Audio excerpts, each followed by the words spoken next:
अगर आपने अभी तक सभी पार्ट नहीं देखे हैं तो आपको मेरे YouTube चैनल पर सारे पार्ट मिल जाएंगे। पहले जाकर उन्हें जरूर देखिए, फिर इस पार्ट को आगे देखें ताकि आपको पूरी कहानी अच्छे से समझ आए। काकाशी को ओबिटो की वजह से निराश देखकर उन्होंने उन्हें 5 कागे समिट में ओबिटो से मिलने के लिए अपने साथ ले जाने का फैसला किया। काकाशी ने शुरुआत में मना कर दिया क्योंकि ओबिटो एक बेहद खतरनाक व्यक्ति बन गया था। वह नारुतो को परेशान नहीं करना चाहते थे। नारुतो मुस्कुराए और काकाशी को आश्वस्त किया कि वर्तमान मानव दुनिया में कोई भी ऐसा नहीं है जो उन्हें चुनौती दे सके और ओबिटो अभी भी इतना बुरा नहीं हुआ है कि उसे बचाया न जा सके। सूर्य की तरह चमकते हुए नारुतो को देखकर काकाशी को धुंधला ही सही, लेकिन मिनाटो और कुशिना की आत्माएं नारुतो के पीछे खड़ी दिखाई दी। वे दोनों पहले की तरह प्यारी मुस्कान के साथ कह रहे थे कि नारुतो पर भरोसा करो। यह देखकर उनकी आंखें नम हो गईं और उनके मन का अंधेरा पूरी तरह से दूर हो गया। 9 टेल्स सील के अंदर से दिखाई देने वाले मिनाटो और कुशिना को तब जाकर शांति मिली। यह बच्चा काकाशी कितना कुछ सह रहा है। इस बीच सासुके और इटाची दोनों भाइयों की सर्जरी आखिरकार पूरी हो गई थी और अब उन्हें बस कुछ दिनों के आराम की जरूरत थी। जब यह सब सफल रूप से समाप्त हो गया तो नगातो, कोनान और किसामे अकात्सुकी के अड्डे पर वापस जाने की तैयारी करने लगे। वापस जाकर नगाटो बाकी सदस्यों से बातचीत करने वाले थे क्योंकि वह जानते थे कि वे सभी अपने ही लोग हैं और नारुतो की योजना को खराब होने से बचाने के लिए पहले से ही तालमेल बिठाना चाहते थे। इटाची के बारे में कोनान ने किसामे को याद दिलाया कि वापस जाकर कहना है कि इटाची कोनोहा में लड़ते हुए मारा गया था। किसामे ने शरारती मुस्कान के साथ कोनान को आश्वस्त किया कि वह अपनी जुबान बंद रखेंगे। जिस दिन 7th होकागे और मिस्टर इटाची धूप में फिर से मिलेंगे, कुछ लोगों ने खुशी से मुस्कुराते हुए नारुतो को अलविदा कहा। अगली सुबह चूंकि त्सुनाडे 5 कागे समिट में हिस्सा लेने जा रही थी, इसलिए गांव के सभी मामले अस्थायी रूप से जिराया और 3rd होकागे द्वारा संभाले जा रहे थे। दोनों व्यस्त थे कोनोहा के स्नान घर के संचालन की निगरानी करने में, इसीलिए असल में यह कार्य शिकाकू के पास था। नारुतो और काकाशी इस 5 कागे समिट के लिए त्सुनाडे के निजी अंगरक्षक थे। कोनोहा 12 के बाकी सदस्य भी साथ थे, सिवाय शिजुने के जो हाल ही में ऑपरेशन करवाए सस्के और इटाची की देखभाल कर रही थी। नारुतो के नेतृत्व में समूह जल्द ही लैंड ऑफ आयरन की सीमा पर पहुंच गया। सभी हैरान थे कि नारुतो लैंड ऑफ आयरन के वातावरण से इतने परिचित कैसे थे। नारुतो धीरे से मुस्कुराए और कहा कि वह पिछली जिंदगी में 5 केज के लीडर थे और उन्होंने यहाँ 1 से अधिक बार 5 केज समिट की मेजबानी की थी। उन्होंने संक्षेप में लैंड ऑफ आयरन का परिचय दिया। एक तटस्थ देश होने के नाते इसके पास न केवल सुरक्षित और रक्षा के लिए कठिन भूगोल है, बल्कि कई बहादुर और कुशल समुराई भी हैं। 2nd होकागे को रैकेज के साथ एक बैठक के दौरान घात लगाकर मारा गया था और ऐसी घटनाओं को रोकने के लिए तब से बड़ी अंतर्राष्ट्रीय बैठकें यहाँ आयोजित की जाती हैं ताकि सुरक्षा सुनिश्चित की जा सके। शिकाकू ने यह सुनकर आलस से कहा कि इस तरह सुरक्षा के बारे में चिंता करने की जरूरत नहीं है। नारुतो ने शिकाकू की बात को नकारा नहीं, बस कहा कि जब तक इशिकी दिखाई नहीं देता तब तक कोई समस्या नहीं होनी चाहिए और शायद वह यहाँ नहीं आएगा। सफर करके 5 कागे आखिरकार कार्यक्रम स्थल पर पहुंच गए। गारा ने नारुतो को देखते ही अपने काजे का पद भूलकर उनसे बात करने के लिए आगे बढ़े। पुनर्मिलन पर नारुतो भी भावुक थे।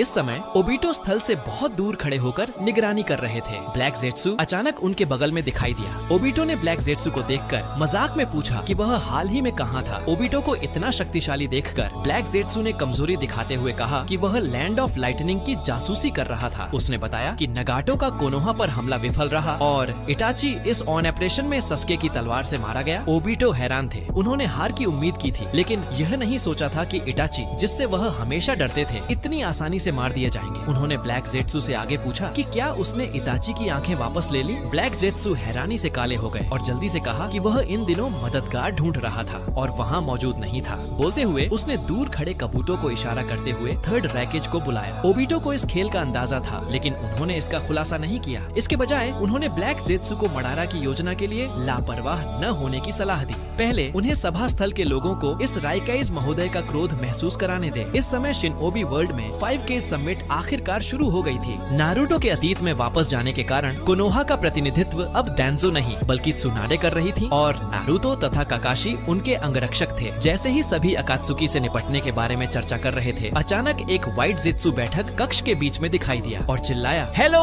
कई कागे के पीछे खड़े अंगरक्षकों ने तुरंत अपने कागे को ढक लिया। केवल नारुतो ने कोई हलचल नहीं की। उन्होंने शांत भाव से व्हाइट जेट्सु से पूछा कि उनका दूसरा आधा ब्लैक जेट्सु कहाँ गया है। काकाशी ने तुरंत शरिंगन सक्रिय करके आसपास जांचा और पाया कि ओबिटो नहीं आया था, जिससे उनके दिल को अजीब सी राहत मिली। यह अचानक हुई घटना थी। त्सुनाडे उठी और सबको कोनोहा की वर्तमान जानकारी बताई। अकात्सुकी का मास्टरमाइंड उचिहा मदारा है। यह सुनकर सभी हैरान रह गए, खासकर ओनोकी, जिन्होंने पहले मडारा का असली रूप देखा था। व्हाइट जेत्सु ने पागलपन से कहा कि आज यहाँ कोई भी नहीं बचेगा। राइकाइजे ने उसे अपनी बात पूरी करने का मौका भी नहीं दिया और तुरंत शुरुआत करते हुए उसकी गर्दन दबा दी। वह गुस्से में दहाड़े, अकात्सुकी ने मेरे छोटे भाई पर हाथ डालने की हिम्मत की है। जितने लोग आना चाहते हैं आए। नारुतो बस रैकेज से दया दिखाने के लिए कहने ही वाले थे, लेकिन आधी बात में ही रैकेज ने उसकी गर्दन तोड़ दी। उन्होंने पीछे मुड़कर नारुतो से पूछा कि क्या कोई काम था। नारुतो ने निराशा से कहा कि कुछ नहीं। वास्तव में नारुतो व्हाइट जेत्सु को पकड़कर ओरोचिमारू को देना चाहते थे। व्हाइट जेत्सु ओरोचिमारू की एडो टेंसे के लिए सबसे अच्छा पात्र था। भले ही यह सब पलक झपकते ही हुआ, मिफुने ने तुरंत सभी समुराय को युद्ध की स्थिति में आने का आदेश दिया। तभी नारुतो को अचानक एक विशाल चक्रा महसूस हुई। वह तुरंत त्सुनाडे के सामने चमके और सेज मोड सक्रिय किया। अगले ही पल एक नीली बिजली की लहर दीवार को चीरती हुई गुजर गई। नारुतो ने चक्रा आर्म्स का उपयोग करके इस हमले को रोक लिया। यह एडो टेंसी द्वारा पुनर्जीवित थर्ड रैकेज की तकनीक थी। जबरदस्त धक्के के कारण नारुतो को आधा कदम पीछे हटना पड़ा। रैकेज ने अचानक इस अप्रत्याशित तकनीक को पहचाना। उसे विश्वास नहीं हुआ कि उसके पिताजी वापस आ गए थे। नारुतो भी जानते थे कि कौन आया है। उन्होंने सेज मोड सक्रिय किया और अपनी हथेली में एक रसेन शुरिकेन इकट्ठा किया, जिसे उन्होंने उसी दिशा में फेंक दिया जहां से बिजली आई थी। थर्ड राइकागे ने थोड़ा सिर झुकाकर नारुतो के हमले से बचते हुए भीड़ के सामने कूद गए। उन्होंने नारुतो की तारीफ की कि उन्होंने न केवल एक पल में उनके हमले को हल कर दिया, बल्कि ऐसी विंड रिलीज निंजुत्सु के साथ जवाबी हमला भी किया जो वास्तव में अद्भुत था। फिर उन्होंने चौंके हुए ए की तरफ देखा और कहा, बहुत समय हो गया है। ए को इतने हट्टे कट्टे शरीर में देखकर उनकी आंखों में संतुष्टि दिखाई दी। ए ने अपने पिता को फिर से देखकर आंसू बहा दिए और दौड़ कर अपने दिवंगत पिता के पास गए। लेकिन उनका स्वागत ओल्ड रैकेज के थर्ड रैकेजेस हेलस्टैब से हुआ। ओल्ड रैकेज ने चिल्लाकर उन्हें जल्दी से बचने के लिए कहा। अच्छी बात यह थी कि नारुतो के रसेन शुरिकेन ने समय पर उस हाथ को काट दिया जो थर्ड रैकेजेस हेलस्टैब का उपयोग कर रहा था। उन्होंने ए को याद दिलाया कि सावधान रहें, क्योंकि सामने वाला ईदो टेंसेई नामक निंजुत्सु द्वारा नियंत्रित है। ए ने यह सुनकर बहुत गुस्सा किया। वह गरजते हुए बोले कि अकात्सुकी को अपने पिता का उपयोग करने के लिए माफ नहीं किया जाएगा। थर्ड रैकेज ने अप्रत्याशित रूप से नारुतो की तरफ देखा और जब उन्होंने नारुतो के माथे पर कोनोहा का हेडबैंड देखा तो उन्होंने अफसोस जताया कि वह क्लाउड विलेज निंजा नहीं थे। त्सुनाडे ने हंसते हुए कहा कि नारुतो कोनोहा के सबसे उत्कृष्ट निंजा हैं। बोलते हुए उन्होंने अपने माथे पर के सील को मुक्त कर दिया। ओल्ड रैकेज ने त्सुनाडे को देखकर आश्चर्य जताया कि समय कितना बदल गया है। वह छोटी लड़की अब होकागे बन गई है, लेकिन विंड रिलीज से हमला करने के अलावा तुम्हारी टाइजुत्सु मेरे लिए बेकार है। नारुतो ने त्सुनाडे को पहले एक तरफ आराम करने के लिए कहा और चाकरा का उपयोग करके मैग्नेट रिलीज रसेंगान इकट्ठा किया। फिर उन्होंने मुस्कुराते हुए कहा कि वह विंड रिलीज में काफी अच्छे हैं और थर्ड राइकेज से माफी मांगी कि उन्हें पहले उन्हें सील करना होगा। जैसे ही थर्ड राइकेज तेजी से दौड़कर आए, नारुतो ने पहले चक्रा आर्म से उन्हें पकड़ लिया और फिर तुरंत मैग्नेट रिलीज रसेंगन का उपयोग करके उन्हें सील कर दिया। नारुतो की रफ्तार से थर्ड राइकेज हैरान रह गए। उन्होंने आश्चर्य जताया कि यह एडो टेंसी वास्तव में कुछ हद तक अर्थपूर्ण था, जिससे उन्हें मरने के बाद भी नारुतो जैसे उत्कृष्ट निंजा को देखने का मौका मिला। इसके बाद उन्होंने ए को अलविदा कहा और बिना किसी पछतावे के ऊपर चले गए। दूर खड़े कबूटो ने नारुतो की शक्ति को देखा और निराशा में आह भरी। ऐसा लगता है कि केवल वह मैन ऑफ डेस्टिनी ही उनसे निपट सकते हैं। दोस्तों, अगर आपने अभी तक सभी पार्ट नहीं देखे हैं तो आपको मेरे YouTube चैनल पर सारे पार्ट मिल जाएंगे। पहले जाकर उन्हें जरूर देखिए, फिर इस पार्ट को आगे देखें ताकि आपको पूरी कहानी अच्छे से समझ आए। जैसे ही नारुतो ने थर्ड रैकेज को सील किया, व्हाइट जेत्सु ने जो स्पोर्स लोगों के ऊपर डाले थे वे अचानक सक्रिय हो गए। रैकेज गुस्से से चिल्लाए और व्हाइट जेत्सु की गर्दन दबाकर उसे खत्म करने ही वाले थे, लेकिन नारुतो ने अचानक उन्हें रोकने के लिए कहा। रैकेज ने हाथ रोक लिया और नारुतो से कहा कि उनके पास कोई उचित कारण होना चाहिए, नहीं तो क्लाउड विलेज अकात्सुकी को बचाने के लिए उन्हें आसानी से माफ नहीं करेगा। नारुतो मुस्कुराए और समझाया कि ये जीव केवल जासूसी के लिए बनाए गए तोप का चारा है। रैकेज महोदय को इनके लिए इतना परेशान होने की जरूरत नहीं है। इससे पहले कि रैकेज सहमत होते, नारुतो ने पहले ही चाकरा आर्म्स का उपयोग करके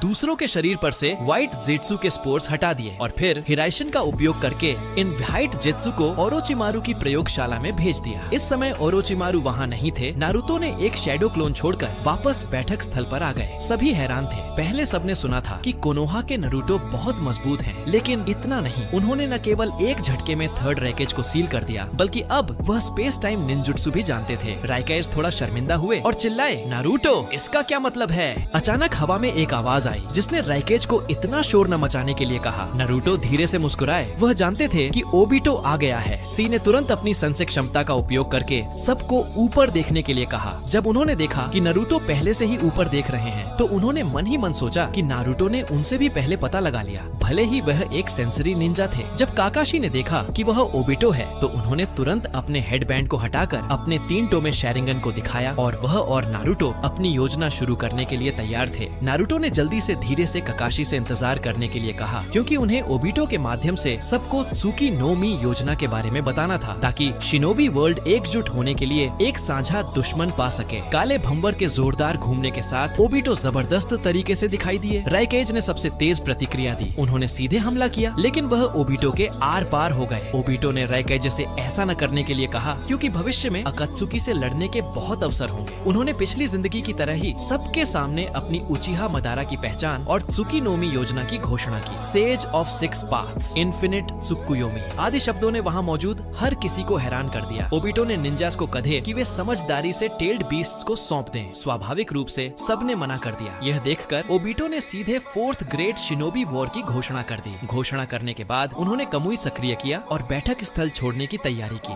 नारुतो ने काकाशी को इशारा किया, अब सही समय है। उन्होंने काकाशी के कंधे पर हाथ रखा। काकाशी और ओबिटो दोनों की आकृतियां एक साथ बैठक स्थल से गायब हो गयीं। नारुतो से हारने के बाद से ओबिटो का लक्ष्य बदल गया था। मडारा की योजना थी कि ओबिटो सही समय पर नगाटो को नियंत्रित करके उन्हें पुनर्जीवित करे और फिर वह 10 टेल्स का होस्ट बनकर इन्फिनिट त्सुकुयोमी शुरू करे। ओबिटो अभी भी माडारा के तरीके से ही काम करेंगे, सिवाय इसके कि पुनरुत्थान का लक्ष्य अब माडारा नहीं बल्कि इजुना होंगे। अचानक चिदोरी की आवाज ने उनके विचारों को तोड़ दिया। उन्होंने तेजी से पीछे मुड़कर देखा कि काकाशी भी कमुई आयाम में आ गए थे। इस समय कोनोहा अस्पताल के एक वार्ड में ओरोचिमारू ने शिजुने के बाहर होने का फायदा उठाया और चुपके से यहाँ आए। उन्होंने अपने हाथ में पकड़ी हुई एक विशेष दवा सस्के को दी। उन्होंने इसे विशेष रूप से इसलिए विकसित किया था ताकि सस्के तेजी से डोजुत्सु की शक्ति को अवशोषित कर सके। सस्के शैतानी तरीके से मुस्कुराए। वह महसूस कर सकते थे कि डोजुत्सु की शक्ति उग्र हो रही है। इसके बाद ओरोचिमारू ने सस्के के शरीर से बहुत सारा इजुना का खून निकाला। नारुतो ने पहले रिनेगन को सक्रिय करने के बारे में जो कुछ कहा था उससे उनकी सोच की जंजीरें टूट गई थीं। उन्होंने सस्के से कहा कि आंखों के ठीक होने के बाद उनकी प्रयोगशाला में आना याद रखें। यह समय है कि तुम इस पूरी मानव दुनिया को आगे बढ़ाने वाली हवा बन जाओ। इस समय लैंड ऑफ आयरन के बैठक स्थल पर नारुतो के चुपके से प्रोत्साहन के तहत शिनोबी अलायंस से संबंधित मामलों को जल्दी से अंतिम रूप दे दिया गया। 5 कागे ने पहले सभी टेल्ड बीस्ट्स को एक साथ लाने का फैसला किया। नारुतो ने सबके सामने सच बताया कि ब्लैक ज़ेट्सु के अलावा अकात्सुकी के बाकी सदस्य उनके अपने लोग हैं। बातचीत में बचा हुआ एक व्यक्ति मास्क पहने हुए आदमी था और वह वास्तव में मदारा नहीं था। यह सुनकर सभी शांत हो गए। उचिहा मदारा के आतंक से दब चुके ओनोकी ने राहत की सांस ली। असली मडारा मौजूद नहीं है, इसका मतलब है कि यह जंग स्थिर है। नारुतो ने शांत भाव से सबको सतर्क रहने के लिए कहा। दुश्मन के पास ईदो तेंसेई की कला है और मडारा एक अधिक शक्तिशाली रूप में पुनर्जीवित होने वाले हैं। टेल्ड बीस्ट जिंचुरिकी को एक अलग टीम में बांटा गया और बाकी विलेजेस के निंजास को पिछली जिंदगी की तरह 5 टीमों में बांटा गया। नारुतो इस गठबंधन की सफलता से बहुत खुश थे, क्योंकि यह भविष्य में ओत्सुत्सुकी के खिलाफ लड़ने के लिए सबसे जरूरी कदम था। इस बीच कमुई आयाम में ओबिटो हैरान थे कि काकाशी वहाँ कैसे पहुँचे। काकाशी का चेहरा जटिल था, क्योंकि ओबिटो का नाम अभी भी एक हीरो के रूप में वॉर मेमोरियल स्टोन पर उकेरा गया था। वह सोच भी नहीं सकते थे कि आज वह 4th ग्रेट शिनोबी वॉर के इनिशिएटर थे। ओबिटो को इसकी कोई परवाह नहीं थी, क्योंकि उनके लिए यह सब झूठा था, ठीक वैसे ही जैसे काकाशी ने कभी रिन को सुरक्षित रखने का वादा किया था। यह सुनकर काकाशी ने आह भरी और कहा कि उन्हें नारुतो से पता चला कि रिन की मौत के पीछे एक गहरा रहस्य है। ओबिटो की आंखें चौड़ी हो गईं